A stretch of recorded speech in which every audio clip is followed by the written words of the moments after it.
Talks, basis bahas Islam bersama Mas Fauzan. Halo Mas Fauzan. Halo Mbak Rifa, gimana kabar Mbak Rifa? Alhamdulillah baik. Gimana nih Mas Fauzannya sendiri? Alhamdulillah selalu bahagia.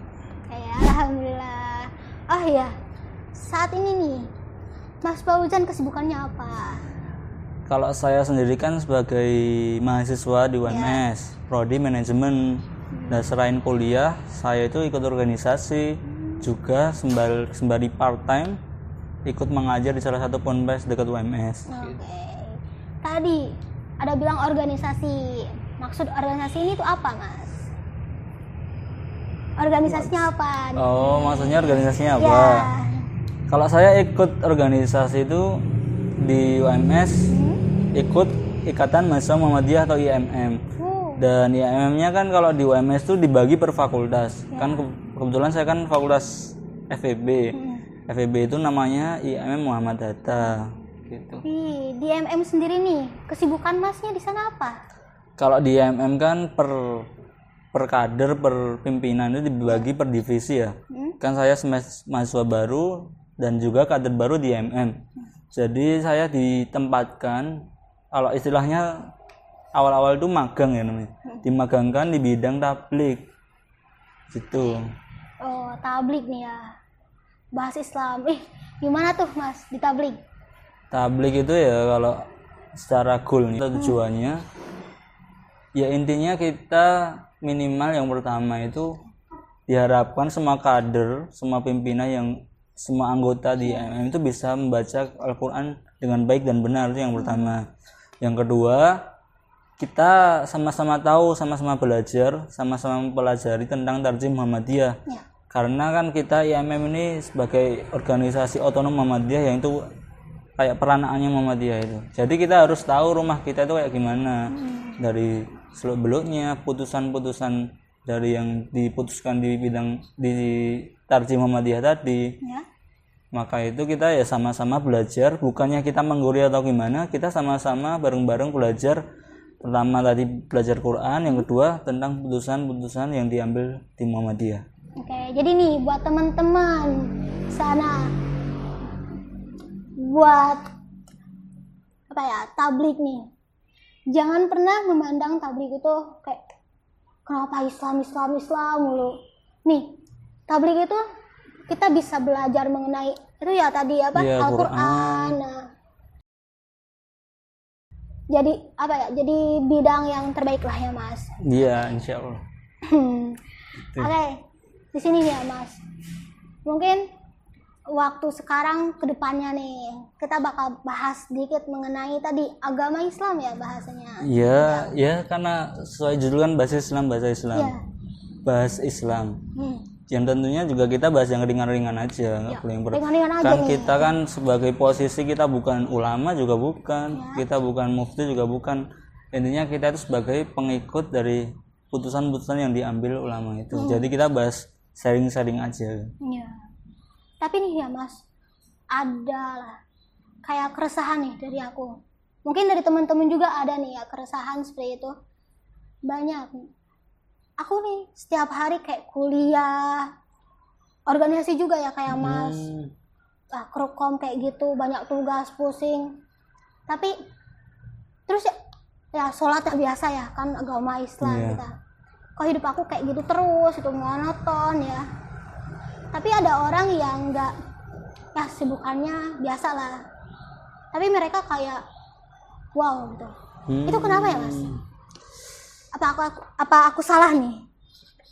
Iya, kalau menurutku itu sebentar yang wow yang dimaksud Mbak Dipa tuh kayak gimana? Wow? Kayak gimana ya? Mungkin kayak dia biasa-biasa aja bahagia terus. Ya padahal ya nggak kaya banget, nggak miskin banget. Cuman hidupnya kayak produktif, bahagia, dan dia kayak membuat orang-orang di sekitarnya itu juga bahagia sih gitu. Auranya positif banget gitu kan ya. Positif ya, bagus banget lah. Iya. Kalau menurut saya sendiri itu kembali ke tujuan ya. Kan kita itu hidup tentunya ada tujuan kenapa sih kita diciptakan. Pernah mikir nggak Mbak Riba? Apa? Kita itu diciptakan karena apa sih tujuannya? Apa tiba-tiba Tuhan itu menciptakan kita nggak ada tujuan sama sekali kan itu nggak mungkin. Orang contohnya kita mau buat acara aja kan tiba-tiba bukan acaranya jadi gitu ya, kita mesti ada tujuan kenapa sih kita buat acara gitu. Apalagi penciptaan manusia itu sendiri, secara sederhana Ya. Allah itu berfirman di surat Az-Zariyat yang bunyinya A'udzubillahi minasyaitonirrajim wa ma khalaqatul jinna wal insa illa liya'budun, dan tidaklah aku ciptakan jin dan manusia itu kecuali untuk beribadah kepadaku. Jadi mungkin Mbak Lipa yang merasa kosong tadi, merasa hidupnya kok gini-gini aja, merasa kok ya kuliah tiap hari main, tiap hari kuliah, cuman kok kurang ada makna. Ya senang-senang sih senang, cuman kok habis itu kok udah kayak hamba gitu. Mungkin gitu ya. karena Mbak Lipa sendiri sama teman-teman semua yang mungkin merasakan ya, belum menemukan tujuan apa sih kita diciptakan gitu.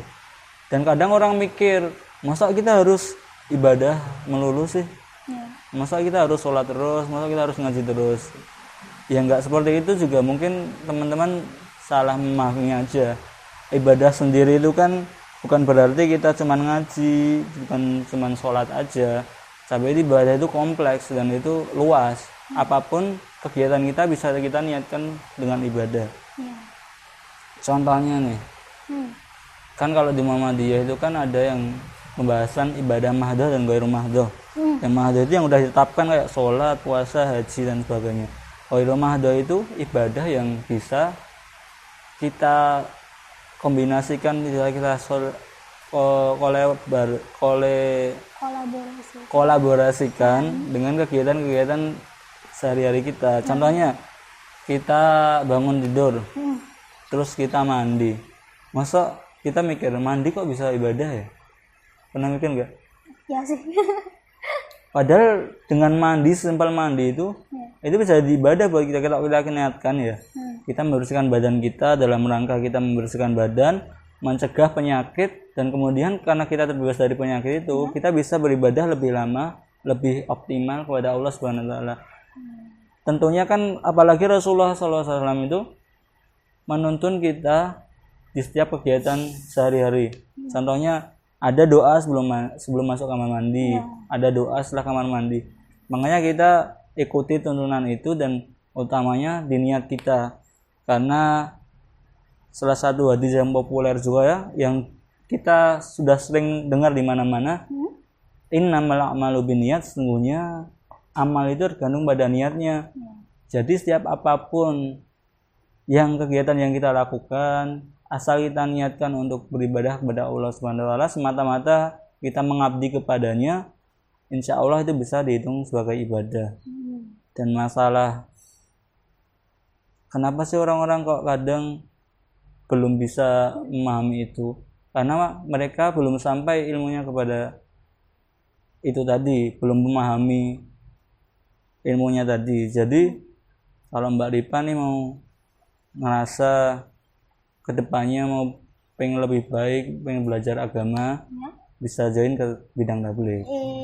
Insya Allah ya. Oke, tadi kan mengenai tujuan hidup nih. Bagaimana nih buat orang-orang, mungkin aku sendiri, biar bisa fokus pada tujuan hidup kita? Pertama, tujuan hidup itu kan setiap pribadi beda-beda ya. Ada tujuan hidup di dunia ini, kita pengen cita-cita jadi apa, pengen besok jadi orang seperti apa, pengen keluarga yang kayak gimana. Itu sih hak masing-masing. Asal kalau mau rujuk kepada tujuan awal kita diciptakan tadi, harus sesuai dengan dan selaras dengan nilai-nilai Islam. Jadi kayak ada batasnya gitu. Kita boleh jadi apapun, kita boleh jadi dokter, boleh jadi pengusaha, boleh jadi komedian sekalipun.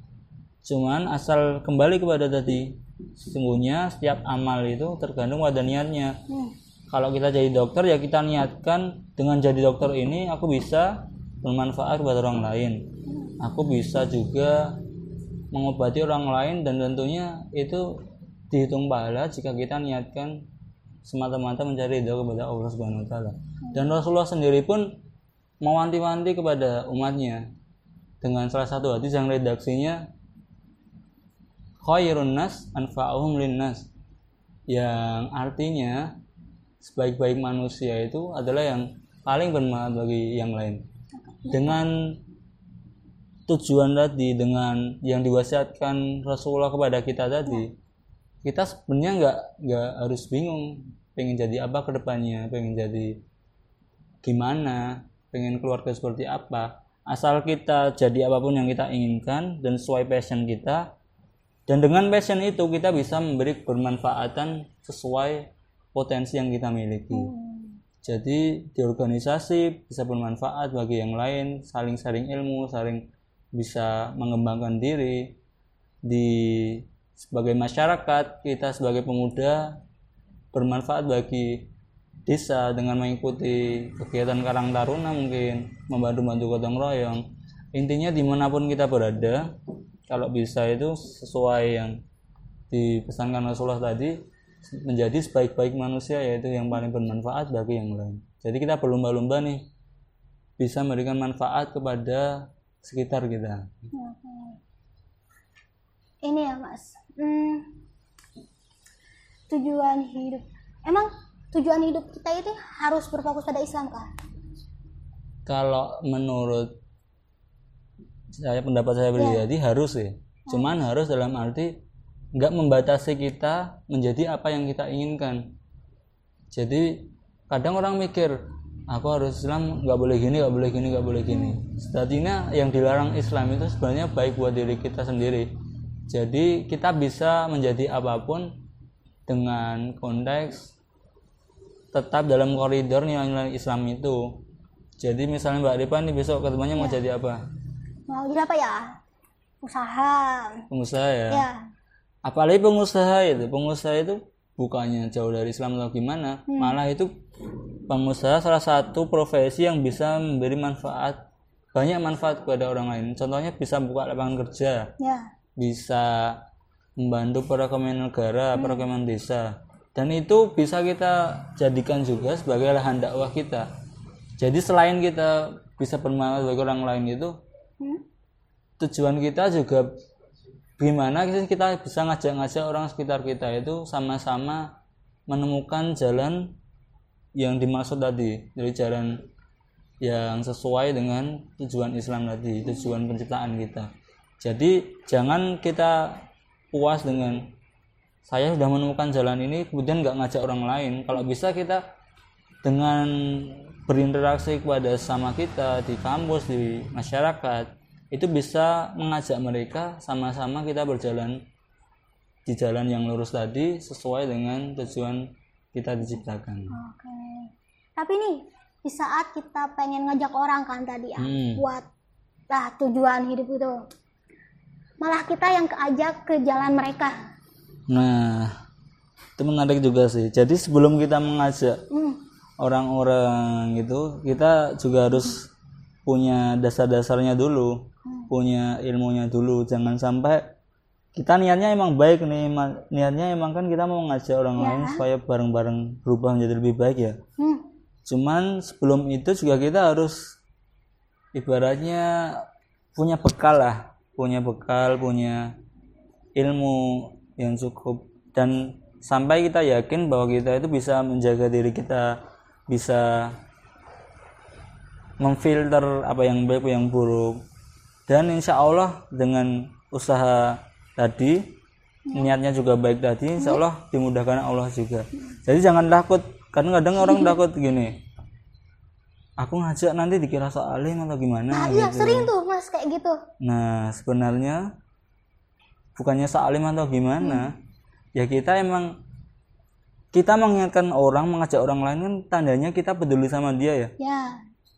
Kalau nggak peduli ya udah biarin aja. Contohnya kayak orang di jurang, kita kalau nggak selamatin, nggak ingetin, ya mereka ke jurang terus jatuh. Kalau kita nggak peduli kan kita nggak ingetin. Bisa kalau kadang menghadapi orang-orang seperti itu, ya pertama kita tetap ajak terus kan, karena kita tugas kita hanya mengajak ya. Kemudian ya bisa kita pahamkan dengan baik. Kalau belum bisa dipahamkan pun kita bisa contohkan dengan tindakan kita. Karena Rasulullah sendiri itu loh, dakwah yang pertama kali beliau lakukan itu bukan kata-kata, bukan khutbah atau buat kultum atau gimana. Cuman beliau itu dari kecil sudah mencontohkan akhlak yang baik. Ya. Jadi jangan mikir kalau dakwah itu hanya sekedar kita menyampaikan gitu. Kita menjadi pribadi Islam yang baik, kita menjadi pribadi yang taat, dan kita bisa membaur dengan manusia dengan akhlak yang baik itu bisa memancing seseorang untuk penasaran kepada kita. Kok ini orangnya baik banget sih, apa sih, belajar apa sih gitu. Dan itu dengan mencontohkan itu, insya Allah kita niatkan juga untuk dakwah, dan dengan izin Allah, dengan bantuan Allah pun juga insya Allah bisa memotivasi yang lain. Oke. Kan di sini kan aku sebagai perempuan nih ya Mas. Yeah. Kadang-kadang kalau ngajak teman sekali tolak langsung ya baper lah gitu lah, gak mau lagi ngajak, udahlah kita fokus ke diri sendiri aja. Itu gak apa-apa kah atau salah? Bukan salah, bukan juga Benar. ya kurang tepat aja sih. Ya kita intinya selain membenahi diri kita sendiri, kita berusaha juga gimana sekitar kita itu bisa menjadi baik juga, karena orang yang soleh sendiri dengan orang yang muslih itu orang yang bisa membuat sekitarnya itu menjadi baik. Nah, jadi kalau kembali ke hadis tadi yang kebermanfaatan tadi, tentunya lebih bermanfaat orang-orang yang bisa membuat yang sekitarnya menjadi baik. Dan kalau kita belum bisa menjadi seperti itu, ya kita dengan gabung ke IMM kan kita bareng-bareng tuh. ya. Mungkin kita merasa kita belum punya ilmu, belum punya perilaku yang baik juga. Minimal kita bisa ikut andil lah, mengajak orang-orang buat bisa berbuat baik juga. Soalnya kan di bidang tabligh kan kita ada Al-Kafi tiap minggu tuh. Kita ikut, kita ajak teman-teman kita. Itu secara langsung, walaupun kita nggak ngajak secara langsung, dengan kita ikut andil, ikut meramaikan, itu sudah termasuk contoh orang-orang yang muslih tadi, dengan mengajak orang lain ke kebaikan. Oke, Masya Allah nih. Jadi pandangan orang itu nggak gimana ya, tentang Islam itu ya nggak terlalu ribet lah ya. Yang penting kita bagaimana pandangan kita nih ya.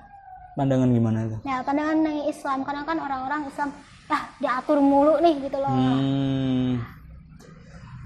Itu sih kalau menurutku ya, orang-orang yang seperti itu karena belum paham aja sih.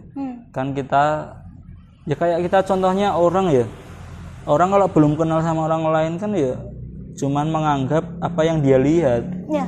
Dan dia cuman melihat Islam itu sebagai tradisi, sebagai ritual semata. Padahal Islam itu lebih dari itu. Islam itu kompleks, mencakup semuanya. Karena dia cuman lihat dari penampilan Islam itu yang mungkin menurut dia membosankan atau kurang gimana gitu, karena dia belum kenal aja. Kayak kita kan kalau melihat orang nih, orangnya cuek, tapi aslinya kalau kita kenal dia itu dia, karena ya kita belum tahu gitu. Makanya dari itu kita berusaha mengenalkan tadi, mengenalkan dengan mencontohkan yang baik pula, karena biar bisa mengubah pandangan orang-orang itu tentang Islam. Oh ternyata Islam itu kayak gini ya. Oh ternyata orang yang rajin sholat itu kayak gini. Ternyata orang yang sering ngaji, sering kajian, itu enak diajak main. Makanya dari ini PR juga buat kita ini yang udah menimbrung di sini ya. Kalau bisa kita tuh menjadi orang yang easy going, bisa membaur dimanapun dalam batas tadi, dalam batas-batas yang bisa kita filter sendirilah.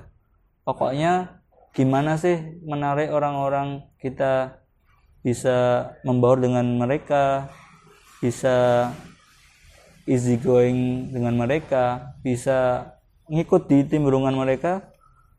Karena dengan kesamaan, mungkin kan karena orang mau ikut kajian nih karena belum pernah ke sana aja, belum sering ke sana jadinya malu.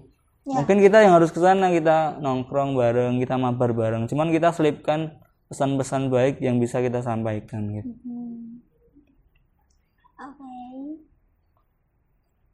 Jadi tujuan hidup itu sangat penting ya buat setiap orang. Tapi gimana kalau orang nih, dia udah tahu tujuan hidup dia, tapi dia tuh lebih berfokus pada tujuan hidup dunia. Akhiratnya dia, ya udahlah, udah ada takdirnya dari Allah nih. Gimana tuh? Itu bukan orang itu aja, saya pun juga. Jadi semua orang emang diuji kan di dunia ini. Emang dunia itu tempat kita diuji. Ya. Gimana orang-orang di dunia ini emang condong kepada dunia itu sendiri, karena Allah sendiri berfirman dalam Al-Quran juga, innan nafsala amaratum bisu illa ma rahima rabbi. Sungguhnya manusia itu, sungguhnya nafsu itu lebih condong ke keburukan. Emang itu tabiat kita manusia. Bahkan Allah ketika mengumumkan kepada malaikat untuk menciptakan manusia di bumi, itu diprotes sama malaikat. Nah, jadi itu Mbak Rifa. Ya. Ada yang tanya kan? Mungkin udah cukup ya. Iya, mungkin ini karena udah mulai larut malam juga. Iya, udah nih, udah larut malam banget. Mungkin minta closing statement nih dari Masnya. Ya. Ya, untuk closing statement ini pesan yang utama, pesan untuk diri saya sendiri dan teman-teman semua. Saya di sini bukan bermaksud menggurui atau gimana ya. Kita sharing-sharing aja, saling bertukar pikiran, bagi pandangan. Kalau teman-teman mau ada pandangan lain bisa kita obrolkan di lain kali juga. Jadi intinya dari pembahasan kita tadi tentang tujuan kita ya, tujuan hidup kita, jalan hidup kita itu bisa kita ibaratkan sesimpel ini. Jadi kita hidup di dalam sebuah game. Dimana game itu kan tentunya kita menjadi karakter utama dalam game tersebut. Dan dalam game tersebut tentunya ada panduan-panduan gimana kita menyelesaikan game itu dengan sukses dan dengan selamat. Nah, kalau diibaratkan tadi kita sebagai player utama tadi, tentunya ada petunjuk itu yang kita ibaratkan sebagai Al-Quran dan Sunnah tadi. Jadi Al-Quran, Sunnah itu sebagai petunjuk kita mengarungi kehidupan kita di dunia ini. Jika mungkin misal kita kurang tahu gimana cara membaca petunjuk tersebut, kita tinggal bertanya kepada orang yang lebih tahu. Karena ya kita sebagai orang awam ini kan perlu mengikuti seorang yang lebih tahu tentang kehidupan ini gitu. Jadi intinya itu di dalam game kita mengumpulkan sebanyak-banyaknya bekal kita supaya kita bisa memenangkan game ini dan selamat tentunya. Karena Allah sendiri berfirman, keselamatan, kesuksesan itu hakikatnya adalah di dalam surat Al-Imran yang bunyinya, faman zuhziha 'anil nar wa udkhilal jannata faqad faz. Barang siapa dia dihindarkan dari neraka dan dimasukkan ke dalam surga, maka dia itu menang, yang menang sebenar-benarnya. Jadi kita menang apabila kita selamat sampai surga gitu. Mungkin cukup itu yang bisa saya sampaikan. Kurang lebihnya mungkin mohon maaf. Ada kata-kata yang kurang berkenan, ada yang salah ucap, salah kami mengucapkan, itu murni kesalahan dari kami pribadi. Terima kasih Mas Fauzan atas waktunya, dan untuk teman-teman jangan lupa follow dan subscribe sosial media kami, ada IG, ada YouTube. Dan sekian dari kami. Wassalamualaikum warahmatullahi wabarakatuh. Dadah.